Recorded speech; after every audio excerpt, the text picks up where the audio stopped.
Hello everybody, I hope you had a very delicious lunch. Now before I start talking about the power of good, I need you guys to do a bit of exercise as you have just done some lunch. So I have a very special question for you. Yesterday, I counted the total number of times that I touched my phone. If you think I touched my phone more than 300 times, raise your hand now. Smart, very smart, you're correct. Yesterday, I touched my phone 344 times. That's 26 times per hour that I was awake. Anyway, I'm incredibly engaged, and I'm going to tell you why that is so important as I go through my presentation. I'm here to talk to you today about the power of good. The power of good is the alignment between for-profit businesses and charity. And what I mean by that is we're in the first time in history that being more charitable in business is also more profitable for the business itself. It's win-win, and that is the key thing to remember. By the end of this talk, I'm going to have shown you how the power of good could even in a single year alone eradicate extreme poverty, which means people who are living under $1.90 a day. So why now? Why is the power of good now? Why was it not 20 years ago? Let me tell you why. The first thing is the internet. Think how insane it is, how connected we are now. Think 20 years ago, it was so difficult to get into contact with anyone. In London, the red phone boxes are now completely dead. You guys sitting there right now on Twitter, you could tweet Donald Trump, Hillary Clinton, or even David Beckham. You could literally be in contact with them very quickly. We are hyper-connected. Secondly, smartphones. In 2014, there were more phones in the world than human beings. News consumption. I'm sure you guys scroll your phones a lot, and if you look at your kids, they probably scroll them even more. We actually consume 26 different pieces of news every single day from separate sources. What's even more exciting than that, though, is that with these, we have all become our own news journalists and news creators and diffusers. Why? Because of social media. Did you know the average person sitting in this room today will have 338 connections, and if you're tweeting already, you're already spreading your own form of news. What's the result of this? It means that we're all hyper-aware of what is going on in the world. And what is the most viral stuff? Very often, it is something to do with good causes and charity because it's so uplifting and emotional. And guess what? It's some of the most engaging content as well. Now, this is where a really interesting, stark difference exists between the generations. If you are under the age of 32, on average, you will consume over 10 hours of media a day. Over 32, it's 2 hours and 41 minutes. What that means is something very special. It means that if you are under the age of 32, you are consuming an awful lot of media about good causes. That means that people under the age of 32 are what we call at Percent cause natives. You care incredibly much about good causes and charity. This makes an absolutely huge opportunity for businesses like yours. It doesn't matter where you are in the world, it makes a huge opportunity. Traditional marketing was like this terrible cartoon of a coin here. It's two-sided. You're either telling us, hey, our quality of our coffee, the quality of our magazine, the quality of the burger is better, or you're saying, guess what, it's cheaper. Did you know the average Londoner, I'm from London if you can't tell from my lovely accent, the average Londoner sees 3,000 adverts about the quality or the price every day. We're bored. Another interesting fact for you, coming up with a lot of them today. 94% of the people I defined as the good generation, that is under 32, 94% of them would swap between two similar brands if they knew that one of the brands supported a cause that they cared about. And this is what we call good marketing. So unlike the cartoon coin that you saw before, where it's quality or price, we now have an amazing marketing triangle where you can add good marketing on top. And guess what? When we see 3,000 adverts a day, aligning your business with what we care about most is a very, very good way of cutting through the noise. But it raises an issue. 55% of the good generation would actually actively spend less with your brand if you support a cause they don't like or they think you're being cynical about it. It's actually impossible to know. You can't guess. Let me try and guess yours. What is it that you care about most? Is it famine? It's not. I was wrong. It's impossible. I'm not telepathic.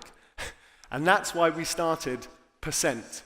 Percent is a platform that allows retailers, high street retailers, to align themselves with the causes that consumers care about most. It takes the guesswork out of good marketing.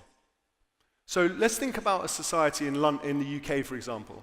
We've got people, we've got businesses who provide us with the services and products that we care about most, and we have charities who look after the people and causes that we need. We fundamentally believe at Percent that by bringing these groups together, we can provide incremental value for each one of them. The way we do it is incredibly simple. People spend at exclusive retailers that we've signed up, they choose a cause, and as a thank you for spending at that retailer, despite the fact they might not think it's a better quality burger or a cheaper burger, as a thank you, that burger restaurant will donate a percent of the bill to the cause that the user chose, meaning they have aligned themselves with what that particular customer cares about most. But I could be having a burger with another person, and we can choose two completely different causes. The app itself is incredibly simple. You have one side where you can find all the amazing brands around you that are willing to do good marketing and donate a percent of what you spent to the cause that you care about. And on the other side, you can track the donations that you've made from spending with those retailers. It's incredibly simple to do. It's a mobile app. You download it. You link your Visa or MasterCard to the app. And when you then use that Visa or MasterCard in restaurants, no friction. I mean, you literally spend as you normally do with that card. As a thank you for spending there, they will donate a percent, hence the name, to the cause that you chose. Now, this makes an absolutely amazing halo effect for the brand. At the moment of your purchase, we can send a push notification to your phone saying, hey, you just spent too much money at a burger joint, let's say £20, and as a thank you for spending there, they have donated 50p to cancer research. We're already working with a number of the biggest retailers and charities in the UK, and it's win-win-win. The retailer gets more revenue than they did before. It's completely free for the user, and the charity has a brand new way of raising money. And this typifies the power of good. It is being, the business is getting more profit for giving more money to charity. So let me highlight an example of the impact that this could have. Let's take something extreme. Let's talk about extreme poverty. Extreme poverty in the financial sense is when a person earns less than $1.90 to live off a day. I want you to pretend that we turn this room that you're sitting in right now to an exact representation of every single human in the world.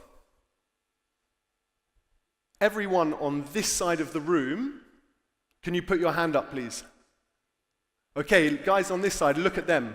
That is everyone in the world who is under 32 years old, literally 50% of the population. Here's a typical person under the age of 30 in London. His name is Stefan, and he's very cool.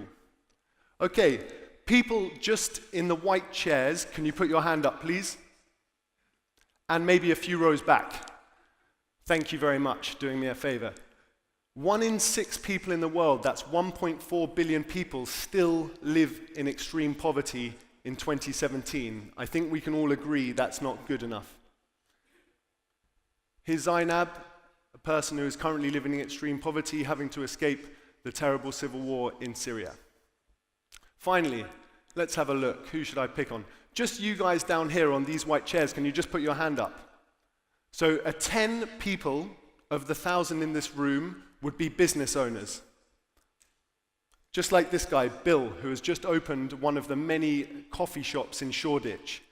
Bill is struggling to differentiate his product on quality, because his coffee isn't that good, or on price. Rents are very expensive in London.